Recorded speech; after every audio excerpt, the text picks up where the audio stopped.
با مهمترین خبر و گزارش‌های روز برنامه اطلاعاتی پیغام منظر شماست. السلام علیکم. بینندگان عزیز، نخست متوجه باشید با قرارهای رئیس شهر پنجکент.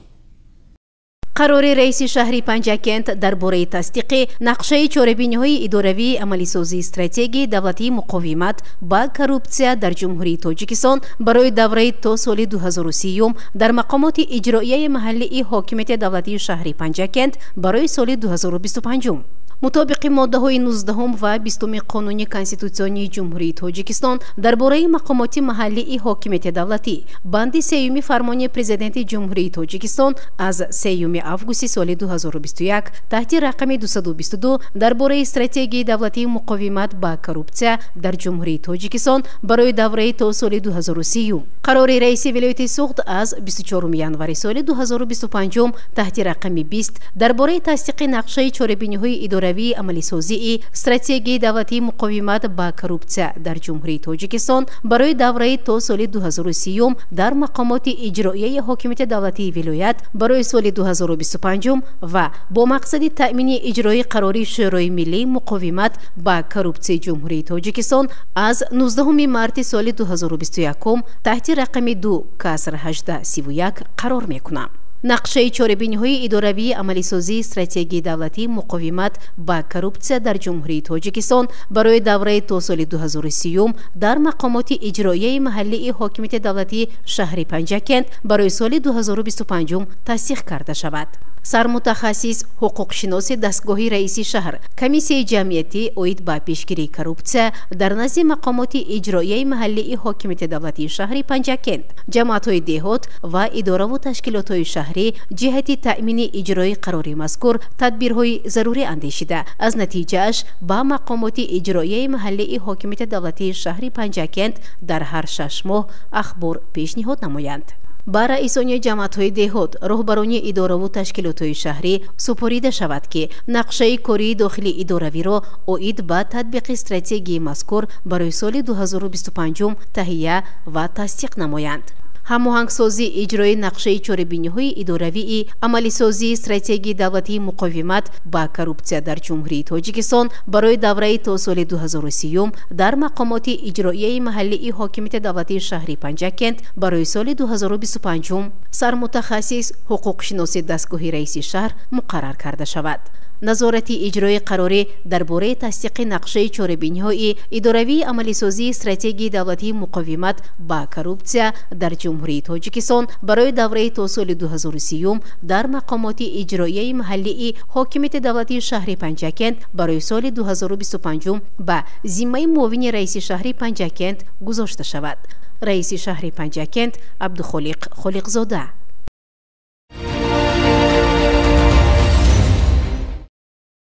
قرار رئیس شهر پنجکent درباره گذراندن روز یادبودی برطرف کنندگان صدمه نیروگاه برق اتمی چرنوبیل. مطابق ماده‌های 19 و 20 قانون کنستیتوسیونی جمهوری تاجیکستان درباره مقامات محلی حاکمیت دولتی، ماده 5 قانون جمهوری تاجیکستان درباره حفظ اجتماعی شهروندانی که بر اثر فلاکت نیروگاه برق اتمی چرنوبیل ضرر دیدند با مقصد قدرشناسی از جسارت و مردانگی اشتراکچیان و پاسداری خاطره قربانیان برطرف کنی صدمه در نیروگاه برق اتمی چرنوبیل و در اساس قرار رئیس ولایت سوخت از 18 فوریه سال 2025 تحت رقم 45 درباره گذراندن روز یادبودی برطرف کنندگان صدمه نیروگاه برق اتمی چرنوبیل قرار میکنم. سنه 26 اپریل سال 2025 در قلمرو شهر و دهاتی پنجکent روز یادبودی برطرف کنندگان صدمه نیروگاه برق اتمی چرنوبیل گذرانده شود. هیئت کمیته تدارکات نقشه چاره‌بینی‌ها و خرجنامه روز یادبودی برطرف کنندگان صدمه نیروگاه برق اتمی چرنوبیل تصدیق کرده شوند. رئیسان جماعت‌های دهات و کمیته محله‌های شهر برای خدمت رسانی طبی، حفظ اجتماعی، پرداخت جبران پولی هر ساله معیوبان و دستگیری مادی برطرف کنندگان صدمه نیروگاه برق اتمی چرنوبیل و پاسداری خاطره آنهایی که هنگام رفع عاقبت‌های صدمه فوت دیدند تدبیرهای مشخص اندیشند. шуъбаи рушди иҷтимоӣ ва робита бо ҷомеаи дастгоҳи раиси шаҳри Панҷакент ва бахши фарҳанги мақомоти иҷроияи маҳаллии ҳокимияти давлатии шаҳри Панҷакент якҷо бо ташкилоти ҷамъиятии иттифоқи маъюбони Чернобили шаҳри Панҷакент ҷиҳати дар сатҳи баланд гузарондани рӯзи ёдбуди бартарафкунандагони садамаи нерӯгоҳи барқи атомии Чернобил силсилаи чорабиниҳоро доир намоянд. раёсати вазорати молияи ҷумҳурии Тоҷикистон дар шаҳри Панҷакент супорида шавад ки маблағгузории хароҷот вобаста ба рӯзи ёдбуди бартарафкунандагони садамаи нерӯгоҳи барқи атомии Чернобилро тибқи харҷнома аз фонди захиравии раиси шаҳр барои ҳамин мақсад пешбинишуда таъмин намояд. шуъбаи рушди иҷтимоӣ ва робита бо ҷомеаи дастгоҳи раиси шаҳр бахши фарҳанги мақомоти иҷроияи маҳаллии ҳокимияти давлатии шаҳр якҷо бо ташкилоти ҷамъиятии иттифоқи маъюбони Чернобили шаҳри Панҷакент ҷиҳати дар сатҳи баланд гузарондани рӯзи ёдбуди бартарафкунандагони садамаи нерӯгоҳи барқи атомии Чернобил силсилаи чорабиниҳоро доир намоянд. шуъбаи рушди иҷтимоӣ ва робита бо ҷомеаи дастгоҳи раиси шаҳр ҷамъияти дорои масъулияташ маҳдуди садо ва симо дар шаҳри Панҷакент рӯзномаи маҳаллии Зарафшон нашрияи Фарвардин оид ба фидокориҳои бартарафкунандагони садамаи нерӯгоҳи барқи атомии Чернобил ҳаёт ва фаъолияти онҳо барномаҳо таҳия ва мақолаву очеркҳо ба таб расонанд. қарори раиси шаҳри Панҷакент аз 1 марти соли 2024 таҳти рақами 79 дар бораи гузарондани рӯзи ёдбуди бартарафкунандагони садамаи нерӯгоҳи барқи атомии Чернобил аз эътибор соқит дониста шавад. раёсати вазорати молияи ҷумҳурии Тоҷикистон дар шаҳри Панҷакент маблағгузории хароҷот вобаста ба рӯзи ёдбуди бартарафкунандагони садамаи нерӯгоҳи барқи атомии Чернобилро тибқи харҷнома аз ҳисоби маблағҳои фонди захиравии раиси шаҳр дар соли 2025 пешбинишуда таъмин намояд. қарори мазкур ба иҷлосияи навбатии маҷлиси вакилони халқи шаҳри Панҷакент пешниҳод карда шавад. назорати иҷрои қарори мазкур ба зиммаи муовини раиси шаҳри Панҷакент гузошта шавад. раиси шаҳри Панҷакент Абдухолиқ Холиқзода.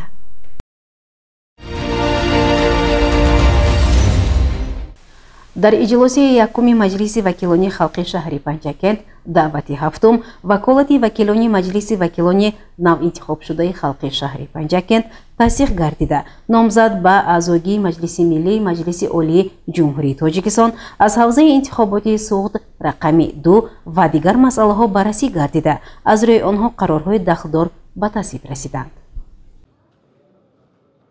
дар толори калони мақомоти иҷроии маҳаллии ҳокимияти давлатии шаҳри Панҷакент 12 марти соли равон иҷлосии 1 маҷлиси вакилони халқи шаҳри Панҷакент даъвати 7 баргузор гардид.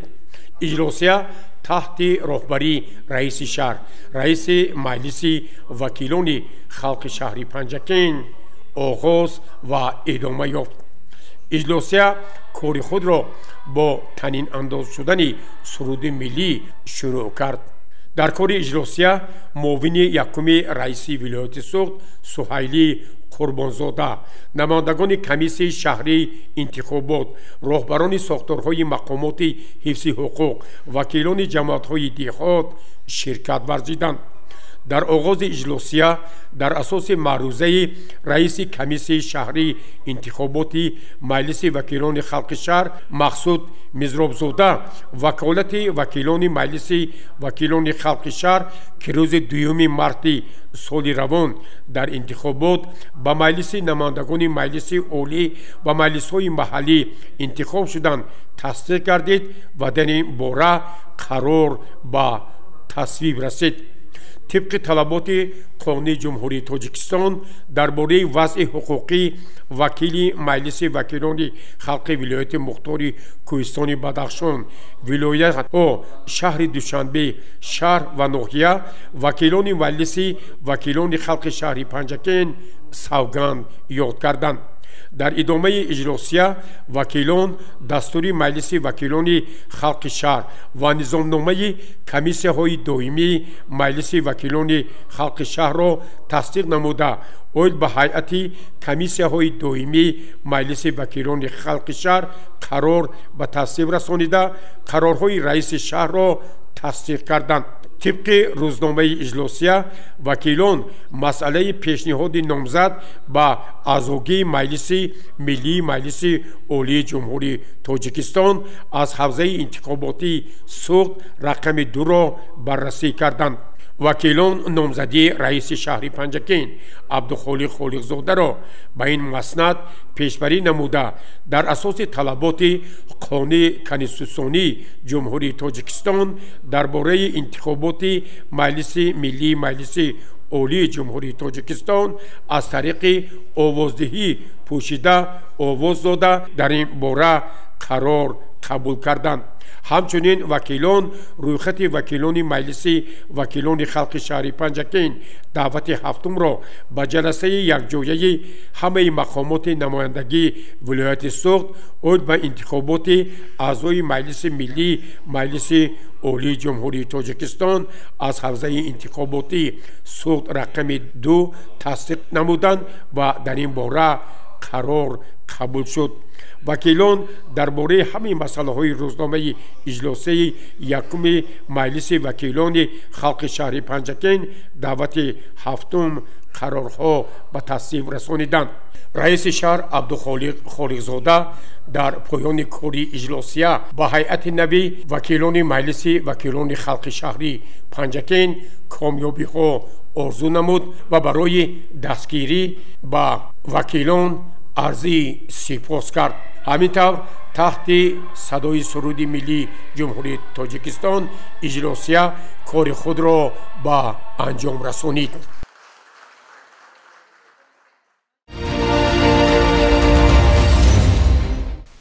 رئیس شهری پنجکент عبدالخالق خالقزاده ضمن بازدیدکاری از جماعت دهاتی سویجینه با رفت کشتکاری بهاری از جمله کشت کارتوشکای بروقتی شناس گردیده مسئولین را به استفاده مقصدناک زمین و سری وقت انجام دادن نقشه کشت بهاری وظیفه دار کرد. سروری دولت پیشوی معظم ملت محترم امامعلی رحمان همیشه تاکید می نمایند که فراوانی بازارها با محصولات تر و تازه کشاورزی این از رعایت مهلت کشتی زراعتی کشاورزی وابستگی کلان دارد. امروزها عاقلانه و ثمرناک استفاده بردن آب و زمین، گرفتن زیاد از 2 حاصل از آن، استحصال محصولات کشاورزی، ذخیره کافی مواد غذایی و تأمین بازارهای مملکت با محصولات تر و تازه کشاورزی از خواجگیداران مسئولیت از هر وقت دیده بیشتر را تقاضا میکند. ضمن سفر کاری به جماعت دهاتی سویجینه رئیس شهری پنجکent عبدالخالق خالقزاده با رفت کشت کارتوشکای بروقتی در خواجگاه دهقانی شناس گردید. به رئیس شهر اطلاع دادند که طبق نقشه سال روان در خواجگاه دهقانی جماعت دهاتی سویجینه در میدان 380 گکتار کارتوشکا پرورش کرده می شود. تا به امروز در میدان 10 گکتار کارتوشکای بروقتی شناخته شده، نقشه پیش بینی شده تامین می گردد. امروزها در خواجگی‌های دهقانی سویجینه، چکالک، دشت ایشان، دشت مالا کشت کارتوشکای بروقتی با مرام ادامه دارد. رئیس شهری پنجکent عبدالخالق خالقزاده در نزد رهبریت جماعت دهاتی سویجینه، رئیسان خواجگی‌های دهقانی، سهمداران و دیگر مسئولین وظیفه گذاشت که آنها باید با استفاده عاقلانه زمین نقشه کشتی بهاری را سری وقت به انجام رسانند و در تأمین امنیت اوضاع کشور سهم ارزنده خویش را گذارند. همزمان تاکید گردید که کشاورزان جماعت از هر یک روز مساعد ثمرناک استفاده برند، قاعده های اگرتکنیکی را نیز رعایت نمایند. برای سبز و خرمگردانی، شنایدن درختان همیشه سبز، کارکردی باغ‌ها و دیگر تدبیرهای رشد ساحه کشاورزی با مسئولیت بلند فعالیت نمایند.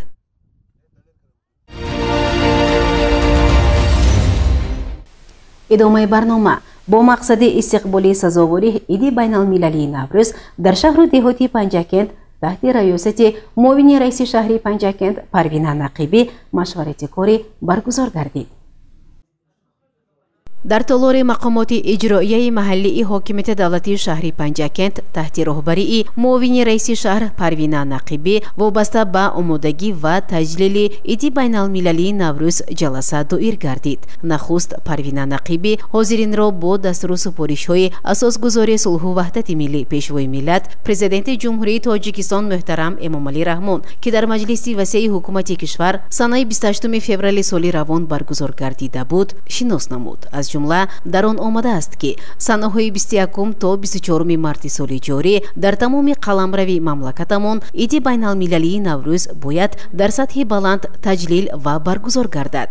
аз ҷумла тибқи нақшаву чорабиниҳои мақомоти иҷроияи маҳаллии ҳокимияти давлатии шаҳри Панҷакент санаи 20 марти соли ҷорӣ тамоми корхонаву муассиса, ташкилотҳо, маҳаллаву ҷамоатҳои деҳот вазифадор шуданд ки чун анъанаи наврӯзӣ декҳои сумона гузоранд. муовини раиси шаҳри Панҷакент Парвина Нақибӣ изҳор дошт ки санаи 21 марти соли 2025 соати 10 дар варзишгоҳи марказии шаҳри Панҷакент чорабинии тантанавии идона бо гузоштани хайма, намоиши ҳунарҳои дастӣ, сӯзани дӯзиву гулдӯзӣ, таомҳои миллӣ умуман бо тамоми урфу одат ва анъанаҳои наврӯзӣ дар сатҳи баланд бояд таҷлил гардад. бо мақсади омодагии ҳаматарафа ба иди байналмилалии Наврӯз, раисони ҷамоатҳои деҳот, маҳаллаҳои шаҳр, роҳбарони тамоми соҳаҳо вазифадор шуданд ки бо иштироки ҷомеаҳои меҳнатӣ ва аҳолӣ ҳашарҳои ободониву тозагӣ ташкил намуда шаҳру деҳотамонро боз ҳам зебову хуштар намоянд. инчунин барои сабзу хӯрамгардонӣ, шиноидани дарахтони ҳамеша сабз, насби шиору овезаҳо ва дигар тадбирҳои идона саҳмгузор бошанд. дар маҷлис раисони ҷамоатҳои деҳот ва маҳаллаҳои шаҳр низ супориш гирифтанд ки тибқи нақша ҷашни Наврӯзро бо чорабиниҳои хотирмон таҷлил намуда рамзи Наврӯз ва дигар корҳои ороишӣ анҷом дода шавад ва иштироки фаъолонаи мардумро бо намоиши ҳунарҳои гуногун, барномаҳои адабию фарҳангӣ таъмин намоянд. бо мақсади дар сатҳи баланд омода намудани наврӯзгоҳҳо, насби хаймаҳо, таҳияи намоишгоҳи наврӯзӣ, барномаҳои рангоранги адабию фарҳангӣ, роҳбарони тамоми соҳаҳо вазифадор шуданд. гузориши Муинса Атамулоева ва Хаём Ҷураев.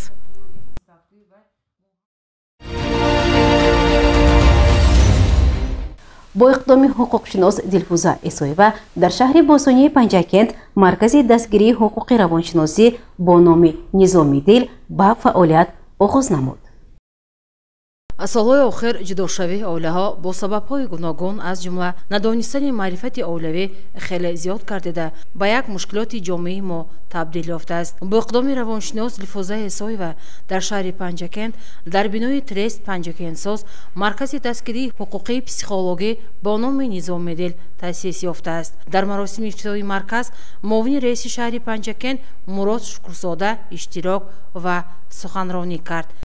در شرایط امروزه این اقدامی خیلی نیک است که در شهر پنجکین چنین یک مرکز حقوقی روانشناسی به فعالیت آغاز میکنند، زیرا امروزه جامعه ما به چنین مرکزهای تعلیم دهنده، راهنما و دستگیری کننده نیاز دارد. بنابراین ما اقدام نیکی معلمه ایسیوه دلفوز رو دستگیری میکنیم و خیلی من خوشنود هستم که امروز چند جفت جوانانی که در آینده اویلا برپا کردنی هستند علاقه اشتراکچی این کرسی آمادگی به حیاتی مستقلانه هستند و باور دارم که این اقدامی نکو در سطح شهر و ناحیه پنجکین تقویت می‌یابد و والدین به خلاصه می‌آیند که پیش از تشکیل اویله جوانان در این کورس آمده سبق می‌آموزند و تجربه زندگی می‌گیرند، زیرا در اینجا هم مصلحت‌های حقوقی هم روانشناسی داده می‌شود. اینچنین از جانب استادان و شخصیت‌هایی که تجربه بزرگ زندگی دارند از تجربه روزگار آنها و عائله‌های بهترینی که در شهر دیات پنجکین هستند از تجربه زندگی خود نقل می‌کنند و برای نوخانه‌داران مصلحت‌های مفید می‌دهند. дар маросими ифтитоҳи марказ намояндагони шӯъбаи кор бо занон ва оила, сабти асноди ҳолати шаҳрвандӣ, омӯзгорони равоншинос, донишҷӯён иштирок намуданд ва ҳар яке фикру ақидаҳояшонро оиди оилаву оиладорӣ, зӯроварӣ дар оила, хушунат, омода набудани ҷавонон ба ҳаёти мустақилона баён карданд. маркази дастгирии ҳуқуқи психологӣ Низоми Дил бо ду самт дастгирии ҳуқуқи машварат оид ба масъалаҳои ҳуқуқӣ ва ҳимояи манфиатҳои шумо, кӯмаки равонӣ, машваратҳои инфиродӣ ва гурӯҳӣ барои оромии рӯҳӣ, فعالیت میکند. روانشناس دلفوزه اسویوا قید نمود که عائله سرچشمه خوشبختی انسانها بوده، با مهر و محبت فرزندان را به کمال میرساند. هر یک جوانانی که عائله بنیاد میکنند پیش از عائله بنیاد کردن باید کورس معرفت عائله‌داری را آموزند و از نازکی‌های عائله و عائله‌داری، عزت و احترام بین همدیگر، عزت و احترام مادر عروس و پدر عروس برخوردار باشند. باوری کامل دارم که در آن عائله‌ای که یکدیگر فهمی است، مهر و محبت است، باوری هست اون عائله پایه استوار دارد و به هر یک باد، به هر یک شمالی که میوزد، اگر عائله استوار باشد همه مشکلات زندگی را پس سر کردن ممکن است. و چنانکه که اساسگذار صلح و وحدت ملی، پیشوای ملت، پرزیدنت جمهوری تاجیکستان همیشه در برآمدهای خویش قید میکنند مهمترین کاری که هر یک انسان در دوام عمر خود انجام میدهد این بنیاد کردن عائله خوشبخت است. چگونه که عائله بنیاد کردن خوشبختی یا بدبختی این در دست هر یک ماست. کلید خوشبختی هر یک ما در دست خود ماست. اگر خواهیم عائله رو خوشبخت میسازیم، اگر نخواهیم عائله رو بدبخت میسازیم. و بهتر و خوشبخت آن است که امروز در این دولت صلح استقبال حقوق بنیاد دنیوی زندگی کرده در زیر آسمان صلح، در زیر هدایت‌های اساسگذار صلح و وحدت ملی، پیشوای ملت، پرزیدنت جمهوری تاجیکستان، ما باید که همیشه سرجم باشیم و برای بنیاد عائله مستحکم، عائله‌ای که امروز دولت آینده تاجیکستان از مستحکمی هر یک عائله آغاز می‌یابد، ما باید که امروز ابتدا گذاریم. در پایان این چاره‌بینی اشتراکچیان آن برای تأسیس مرکز به سرور آن روانشناس دلفوزه اسویوا عرض سپاس کرده و او کامیابی و موفقیت‌ها آرزو نمودند. گزارش دلشاد حلیمова و خیام جورایف.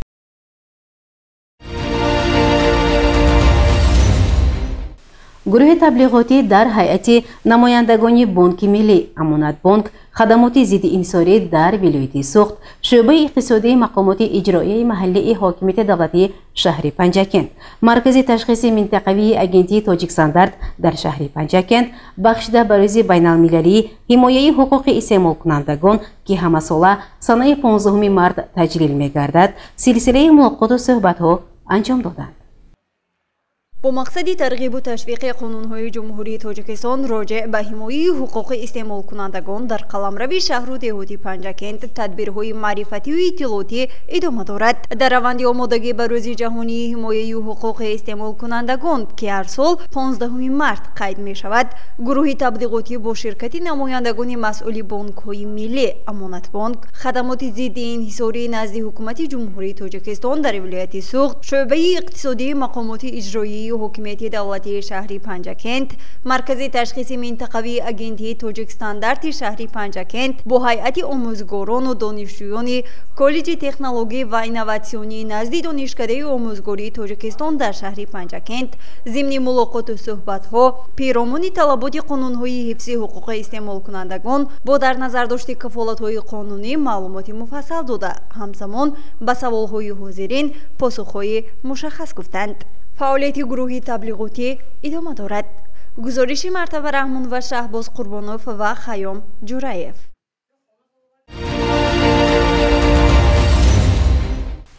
بینندگان گرامی، طور قبلا خبر داده بودیم با مناسبت روز جهانی حمایه حقوق استعمال کنندگان با اقدام مرکز تشخیص منطقوی اگنتی تاجیکستاندارت شهر پنجکند دهه حمایه حقوق استعمال کنندگان با مرام ادامه دارد.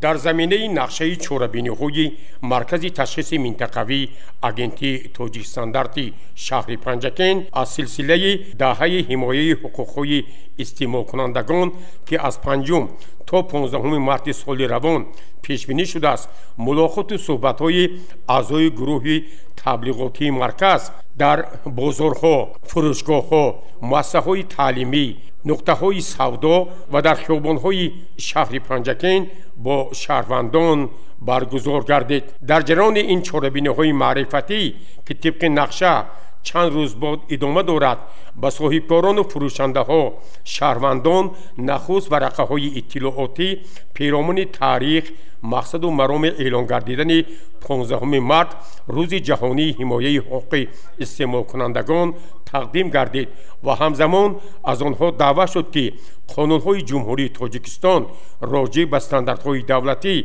که در محور آنها احترام گذاشتن به حقوق‌های استعمالی قرار دارد با مسئولیت بلند رعایت نمایند. شما همین بازار ابراهیمی هر وقت می‌بینید؟ ما همه جا همینجا شرایط تو چقدر اینجا با شرایطشون بسیار خوب خدمترسانی چقدر خدمترسان بین حد درجه عالی. من هر سال 15 مارت روزی حمایه حقوق استعمال کننده من شما استعمال کننده محصولاتشون چقدر محصولاتشون صفتش نقص یا اون با فریب نکنید؟ نه فریب نکنید. 10 سال شده مرکز بازار نصرت الله با کار میکنیم. همین کارمنده تاجیکستان در با شما همکاری داره؟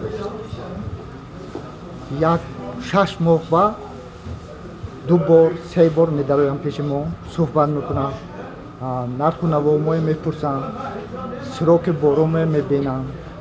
اگر یکم کمبودی باشد اگر یک بار آگاه میکنن، دوم بار علیکم ما دعوت میکنن نزدشون با همه وقت بارم و با صفت. اعضای گروه تبلیغاتی ضمن ملاقات و صحبت‌ها طلبات قانون‌های ساحه استانداردهای دولتی از جمله قانون جمهوری تاجیکستان درباره حمایه حقوق استعمال کنندگان را توضیح داده به صاحبکاران استحصالی، تجارتی، خدمت‌رسانی توصیه دادند که آنها باید حقوق‌های استعمالی شهروندان را حتما تامین نمایند. در نوبت خویش به شهروندان مصلحت داده شد که هنگام خریداری مال و محصولات از فروشنده‌ها سندهای ضروری را طلب نمایند و در صورت اجرا نشدن حقوق‌های قانونی به مقامات اگنتی تاجیکستاندارد که شهر پنجکین مراجعت کرده می‌توانند. همین رو باید قید کردن در کار که یک من البته تمامی انسان ها مثال آدمی که هستن و خریداری میکنن محصولات استعمالی میکنن اونها حقوق دارن که حقوق خودشون را نسبت به همین استعمال کردن مثال یا محصولات استعمالی طلب کنن. باید دونن خودشون. ما باید که چیزهایی که میگیریم از مغازه ها از بازار میگویم باید صفتاً نقض باشد. محصولات از نظارت استاندارد دولتی گذشتگی باشد. ایشون نورمحمد من شما سردار شعبه مثلا شهروند مثلا همین یک محصولات خریدن، یک مثلا لباس خریدن، اگر اون کمبودی داشته باشد میتونم با من مرکزی تشخیص منطقه مراجعه کنم؟ بله، با مطابق قانون جمهوری تاجیکستان درباره حمایت حقوق استعمال کنندگان حقوق دارند در مدت 14 روز مال یا محصولات گرفتگیشون رو برگردونند. واقعاً تشکیل و برگزاری چاره‌بندی‌های معرفتی با مناسبت روز جهانی حمایه حقوق استعمال کنندگان برای بلند برداشتن معرفت حقوقی شهروندان و رعایت طلبات قانون‌های عمل کننده جمهوری تاجیکستان اهمیت خیلی کلان دارد. گزارش عباس همراه‌زاده و خیام جورایف.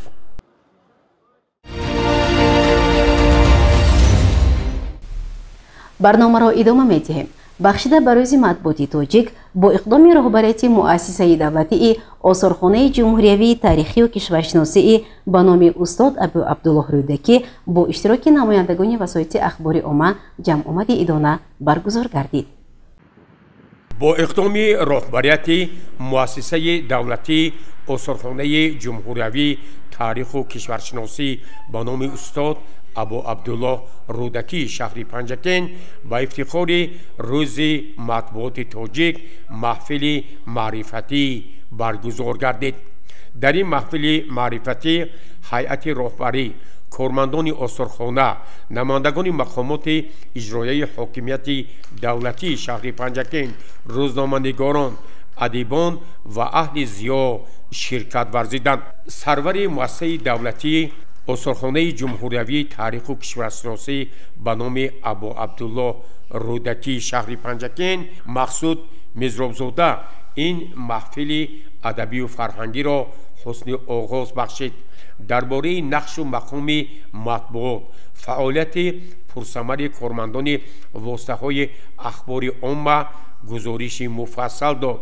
او اظهار داشت که واقعا چاپ نخستین روزنامه تاجیکی بخارای شریف که به سنه 11 مارت راست می آید در تاریخ تاجیکستان یک صحیفه خیلی درخشان می باشد، زیرا امروز محض مطبوعات انعکاسگری رویدادهای مهم جامعه یک بخش تاریخ و تمدن خلق تاجیک به شمار می رود.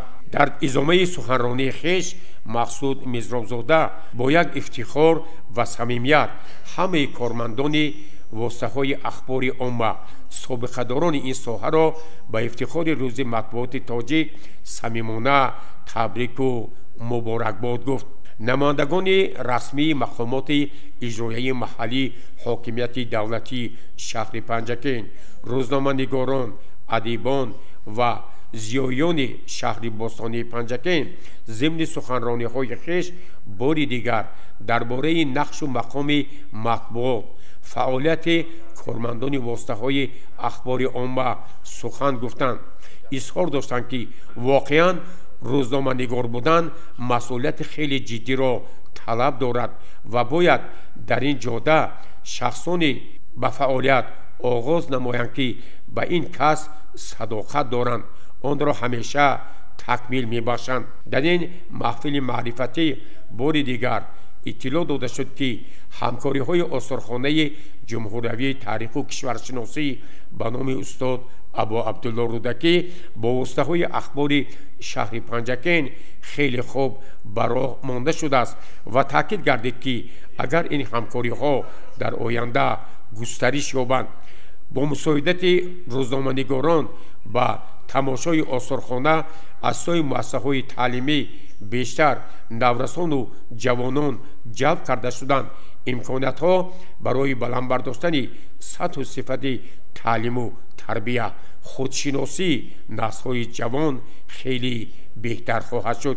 در خاتمه این محفل معرفتی از طرف مأموریت مؤسسه دولتی آثارخانه جمهوری تاریخ و کشورشناسی به نام ابا عبدالله رودکی بر روزنامه‌نگاران تحفه‌های خاطروی تقدیم گردید که آنها برای چنین التفات و احترام نسبت به کارمندان واسطه‌های اخبار عامه به رهبریت آثارخانه جمهوری به نام استاد ابا عبدالله رودکی عرضی سپاس کردند.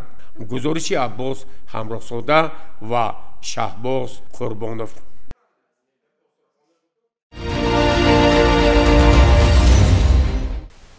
ادامه این موضوع در شرکت صدا و سیما در شهر پنجکین بخشیده به روز مطبوعات تاجیک جمع آمد برگزار گردید. متوجه باشید به گزارش همکاران ما.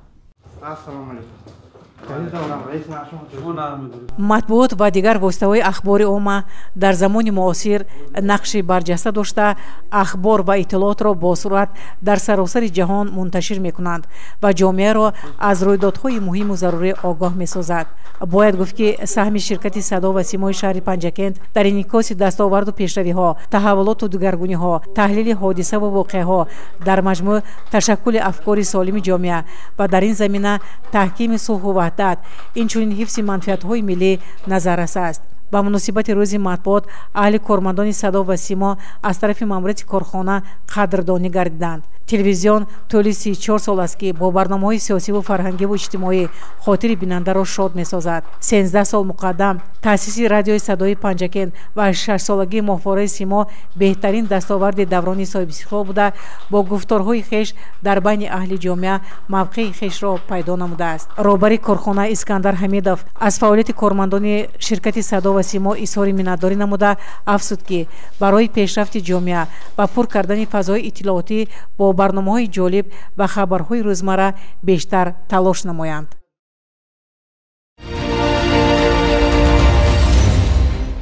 бинандагони гиромӣ, дар ҳамҷо барномаи иттилоотии пайғом ба поён мерасад. барои ҳар яки шумо саломатиро хоҳонем. хайр, саломату сарбаланд бошед.